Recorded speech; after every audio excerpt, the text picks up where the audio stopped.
दोस्तों, class 11th Hindi विषय के नोट्स प्राप्त करने के लिए आप सभी बच्चों को ऐप डाउनलोड करना है। ऐप की लिंक मैंने डिस्क्रिप्शन में डाल दी है।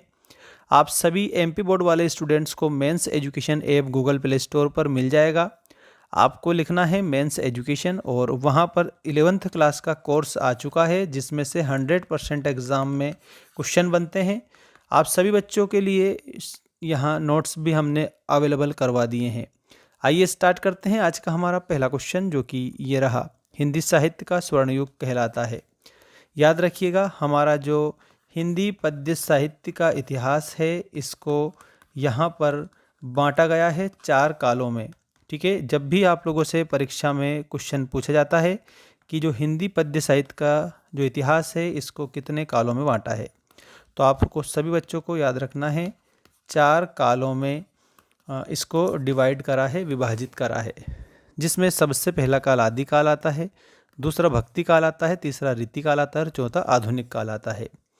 यहाँ पर जो स्वर्ण काल है वो भी हम बताएंगे। आदि काल को कहा जाता है साथियों वीर गाथा काल। इसके अलावा आपको मैं बता देता हूँ 1050 से तो 1375 तक इसकी संवत में समय अवधि होती है। इसके बाद भक्ति काल आता है, तो भक्ति काल को पूर्व मध्यकाल के नाम से जाना जाता है। ठीक है, पूर्व मध्यकाल, और इसको स्वर्णकाल भी कहा जाता है, जो कि इस प्रश्न का उत्तर भी है। स्वर्णकाल, इसको 1375 से 1700 तक इसकी समय संवत में अवधि होती है। रीतिकाल जो दिया है उसको उत्तर मध्यकाल बोला जाता है।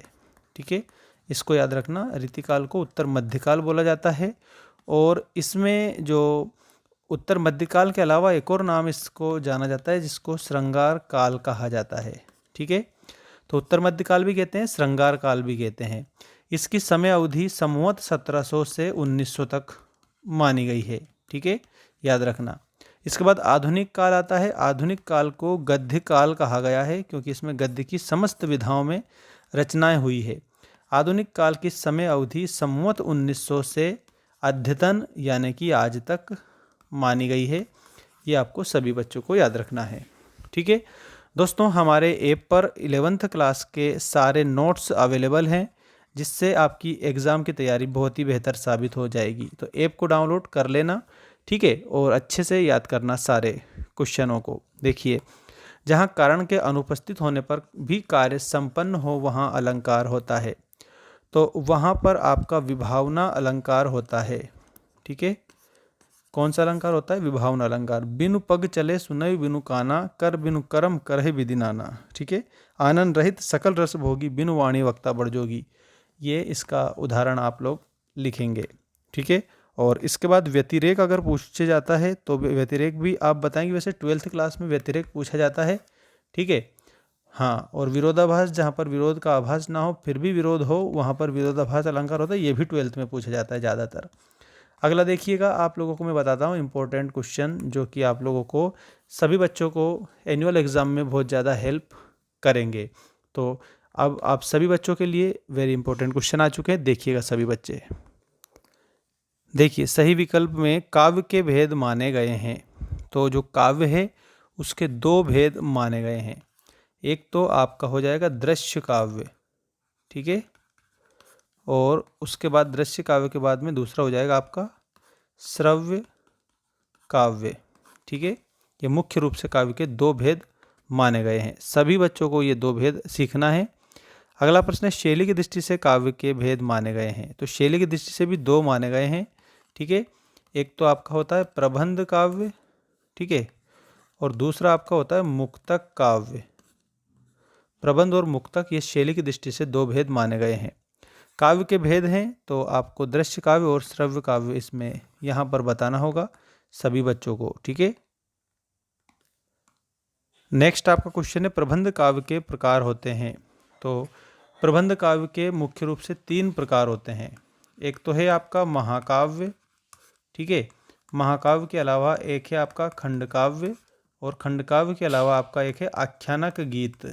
आख्यानक गीत। ठीक है, तो यहाँ पर मुख्य रूप से ऐसे आपको याद रखना है, 3 होते हैं। कामायनी, तो कामायनी जो है ये महाकाव्य है। कामायनी की रचना जय शंकर प्रसाद ने की थी। तो कामयानी में आपको जयशंकर प्रसाद याद रखना है। रस के बिना काव्य माना जाता है, तो रस के बिना काव्य नीरस माना जाता है। ठीक है ना, अगर रस ना हो तो काव्य नीरस है। रस के अंग होते हैं, तो यहाँ पर रस के 4 अंग आपको बताना है।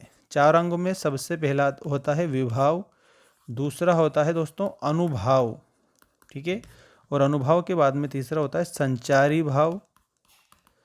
संचारी भाव के बाद में नंबर 4 जो है वो होता है आपका स्थाई भाव।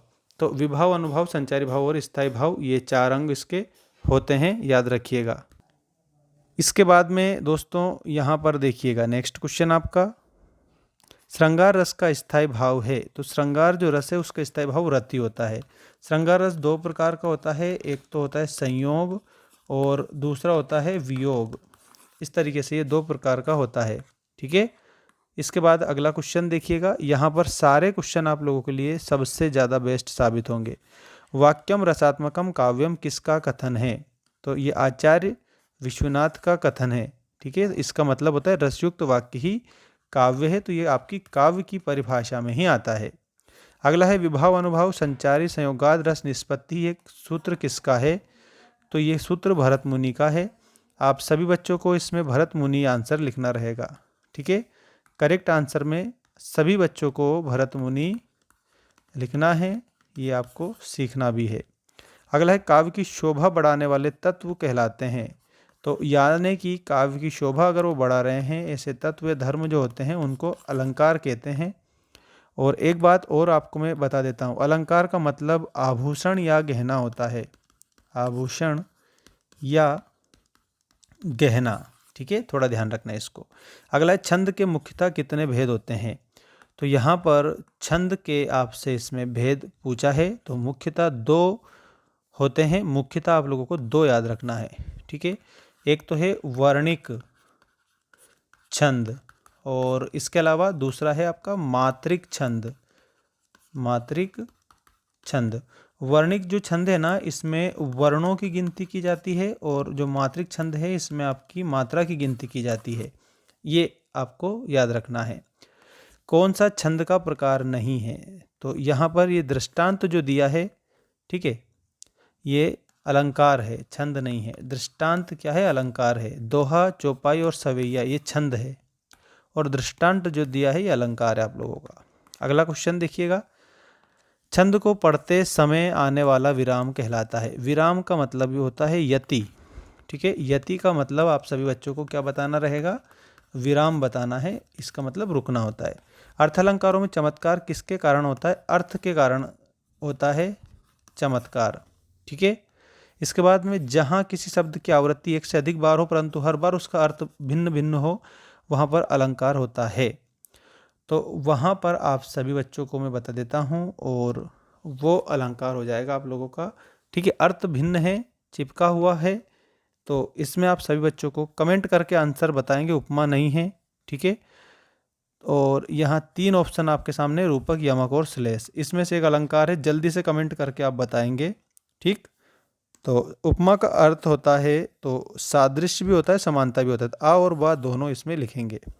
उपमा के अंग होते हैं, 4 अंग होते हैं। तो एक तो अंग है उपमेय, ठीक है, दूसरा है उपमान, उपमान, तीसरा है साधारण धर्म, ठीक है, और उसके बाद चौथा है वाचक शब्द, वाचक शब्द, ये उपमा अलंकार के अंग होते हैं। जिस व्यक्ति वस्तु से समानता बताई जाए उसे क्या कहते हैं? तो उसे क्या कहते हैं? तो उपमेय कहते हैं, ठीक है। और इसके बाद मेघ आए बन ठन के संवर के पंक्ति में अलंकार है। तो मेघ आए बन ठन के, ठीक है, बन बन ठन के संवर पंक्ति में अलंकार कौन सा है? मानवीकरण अलंकार आप लोगों को इसमें याद रखेंगे। सभी स्टूडेंट्स मानवीकरण अलंकार इसे सीखेंगे।